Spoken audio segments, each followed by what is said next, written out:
और एक बड़ी खबर आपको बता दें, उत्तर प्रदेश से आ रही है, जहां भ्रष्टाचार के खिलाफ योगी आदित्यनाथ और सख्त हो गए हैं। पीडब्ल्यूडी मंत्री जितिन प्रसाद के विभाग के 6 ऑफिसर्स को बताया जा रहा है सस्पेंड कर दिया गया है। देखिए, जितिन प्रसाद के ओएसडी अनिल पांडे, पीडब्ल्यूडी के विभागाध्यक्ष मनोज कुमार गुप्ता, चीफ इंजीनियर राकेश कुमार सक्सेना और साथ ही senior staff officer Shailendra Yadav को निलंबित कर दिया गया है। इसके साथ ही पीडब्ल्यूडी के ही पंकज दीक्षित, संजय चौरसिया को भी निलंबित किया गया है। ये कार्रवाई तब हुई जब पता चला कि पीडब्ल्यूडी में बड़े पैमाने पर तबादला हुआ है और इस तबादले में गड़बड़ी हुई है। इसके बाद सीएम ने जांच के आदेश दिए, जांच कराई गई और उसके बाद सस्पेंड करने की कार्रवाई की गई है। सूत्रों से जो जानकारी मिली है उसके मुताबिक देखिए, पीडब्ल्यूडी मंत्री जितिन प्रसाद का कहना है कि सारी कार्रवाई नियम के तहत हुई है। उनका यह भी कहना है कि जितने ट्रांसफर किए गए वो भी नियम के तहत ही किए गए थे।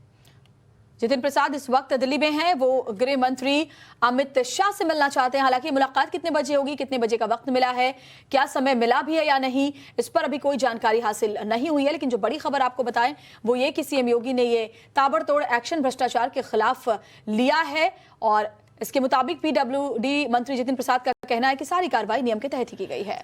6 ऑफिसर्स बताए जा रहे हैं जो जितिन प्रसाद के ही विभाग के हैं। जितिन प्रसाद कौन? जितिन प्रसाद पीडब्ल्यूडी मंत्री। इनके 6 ऑफिसर्स को सस्पेंड किया गया। कौन कौन है, एक बार फिर से नाम आपको बता देते हैं। जितिन प्रसाद के ओएसडी हैं अनिल पांडे, पीडब्ल्यूडी के विभागाध्यक्ष मनोज कुमार गुप्ता, चीफ इंजीनियर राकेश कुमार सक्सेना और senior staff officer Shailendra Yadav को निलंबित किया गया है। साथ ही पीडब्ल्यूडी के ही पंकज दीक्षित भी उनमें शामिल हैं। संजय चौरसिया को भी निलंबित किया गया है। ये कार्रवाई देखिए तब हुई है जब ये जानकारी मिलती है कि पीडब्ल्यूडी में बड़े पैमाने पर तबादला हुआ और इस तबादले में गड़बड़ी हुई।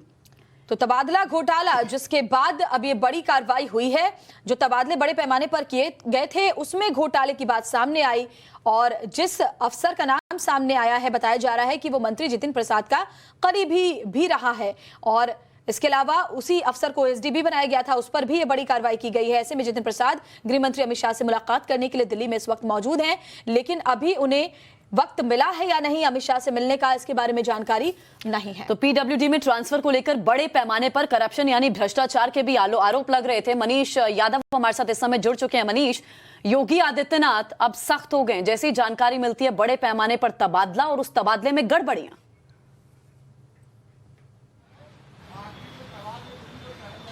देखिए, करप्शन को लेकर जीरो टॉलरेंस है और इसके इरादे इस सरकार में नहीं बल्कि इससे पहले जब पहला कार्यकाल था योगी आदित्यनाथ का, उसमें भी जाहिर कर दिए गए थे। जब सहयोगी दल के जो मंत्री थे ओम प्रकाश राजभर, उनके ओएसडी, उनके पीएस इस तरह के करप्शन के मामलों में उनका नाम सामने आया था और तत्काल कार्रवाई की गई थी और वही इस बार देखने को मिल रहा है। एक कमेटी बनाई गई, कमेटी ने जांच की। जांच में ये तथ्य सामने आया कि इस मामले में पीडब्ल्यूडी डिपार्टमेंट के एचओडी की महत्वपूर्ण भूमिका रही है, वो सवालों के घेरे में है। इस मामले में जितिन प्रसाद जो कि विभागीय मंत्री हैं, उनके ओएसडी अनिल कुमार पांडे, उनकी भूमिका भी संदिग्ध है। तो दोनों को निलंबित किया गया और साथ ही अनिल कुमार पांडे को वापस दिल्ली भेजा गया है क्योंकि वो दिल्ली से प्रतिनियुक्ति पर यहां पर आए थे। उनकी विजिलेंस जांच की भी सिफारिश की गई है। इसके अलावा मनोज जो गुप्ता है, पीडब्ल्यूडी के विभागाध्यक्ष हैं, उनके सहयोगी प्रमुख अभियंता है, उनको भी निलंबित किया गया है। कुल मिलाकर 6 अधिकारियों के खिलाफ योगी सरकार में कार्रवाई हुई है। इन सभी का नाम, जो इस तबादलों में मनमानी की गई, तबादलों में जो अनियमितताएं देखी गई, उसमें जो करप्शन का मामला सामने आया है, उन सभी को आधार बनाते हुए कार्रवाई की गई है। तो एकदम मनसा साफ है, इरादे साफ है कि कहीं कोई गड़बड़ी पाई गई, उसमें चाहे वो 4th क्लास का कोई कर्मचारी हो या फिर विभागाध्यक्ष हो, वो बख्शा नहीं जाएगा। उसके खिलाफ निलंबन जैसी कार्रवाई अमल में लाई जाएगी। उसके खिलाफ जो भी नियमित कार्रवाई होगी उसे कार्रवाई करने में हिचकेगी नहीं सरकार। स्वास्थ्य विभाग की भी तबादलों की शिकायत विभागीय मंत्री की ओर से की गई थी, उसकी भी जांच मुख्य सचिव कर रहे हैं। वो रिपोर्ट भी पेंडिंग, वहां पर भी कुछ तथ्य प्रकाश में आए, तो अगर जरूरी हुआ तो वहां पर भी कार्रवाई अमल में लाई जाएगी। बिल्कुल, बड़ी बात आप कह रहे हैं। दरअसल लोक निर्माण विभाग में तकरीबन 350 से अधिक इंजीनियर्स का तबादला हुआ था और बताया गया कि कई ऐसे भी इसमें नाम थे जिनकी या तो मृत्यु हो गई थी या फिर उस नाम का कोई था ही नहीं। ऐसे में बड़े पैमाने पर गड़बड़ियां हुई थी और अब इस मामले में जब जांच हुई तो कई ऑफिसर्स पर गाज गिरी। अमित भी हमारे साथ ज्यादा जानकारी को लेकर जुड़ गए हैं। अमित, जानकारी ये भी कि जितिन प्रसाद दिल्ली में है, गृहमंत्री अमित शाह से मुलाकात करना चाहते हैं, क्या कोई वक्त उन्हें मिला है गृहमंत्री से मुलाकात करने का?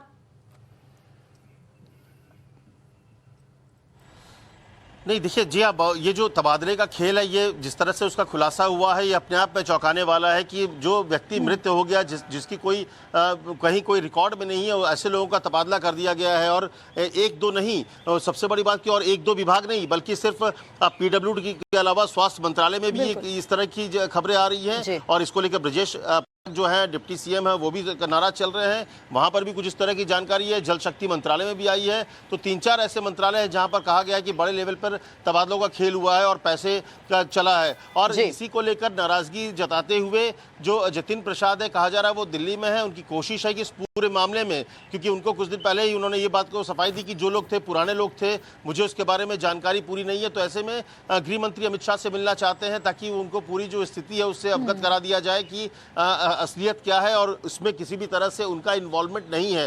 हालांकि जो कमेटी बनाई गई थी उसने भी ये पाया कि इसमें इन्वॉल्वमेंट मंत्री की नहीं, बल्कि फिलहाल जो दिख रहा है कि उनके जो ओएसडी है वो इन सारी चीज़ों को खेल कर रहे थे। और इसीलिए कल की जो कैबिनेट थी, कल की कैबिनेट में योगी आदित्यनाथ ने सीधे तरह से सभी मंत्रियों को साफ शब्दों में कहा है कि आप अपने नज़दीकी सहयोगियों पर पूरी तरह से आंख बंद करके भरोसा ना करें, क्योंकि इस तरह की जो चीज़ें होती है, अगर आप आंख बंद कर करते हैं तो आपके नाम पर बहुत सारे खेल होते हैं। उन्होंने यहाँ तक कहा जब कोई फाइल को साइन करेंगे तो उन फाइल को साइन करने से पहले पढ़ें, बिना पढ़े उन फाइल को साइन ना करें, क्योंकि इस तरह की जो खेल है, तबादलों का खेल है, इसमें बहुत लंबा आप कह सकते हैं कि रैकेट चलता है। और इस रैकेट का एक तरह का खुलासा हुआ है। और इसीलिए यहाँ पर जतिन प्रसाद दिल्ली में है, हमारे सहयोगी भी उनको लगातार ट्रैक कर रहे हैं कि वो किनसे मिले। लेकिन जानकारी यही है कि वो गृह मंत्री से मिलना चाहते हैं। हो सकता है कि वो नड्डा से भी मुलाकात करें और अपनी स्थिति साफ करें, अपनी नाराजगी भी बताएं कि कैसे उनको टारगेट किया जा रहा है वहां पर। बिल्कुल अमित, योगी आदित्यनाथ ने साफ हिदायत दी थी और कहा था अपने प्राइवेट स्टाफ और ऑफिस के अधिकारियों पर आंख मूंद कर भरोसा ना करें और फाइल पर सिग्नेचर से पहले उसे पढ़ जरूर लें।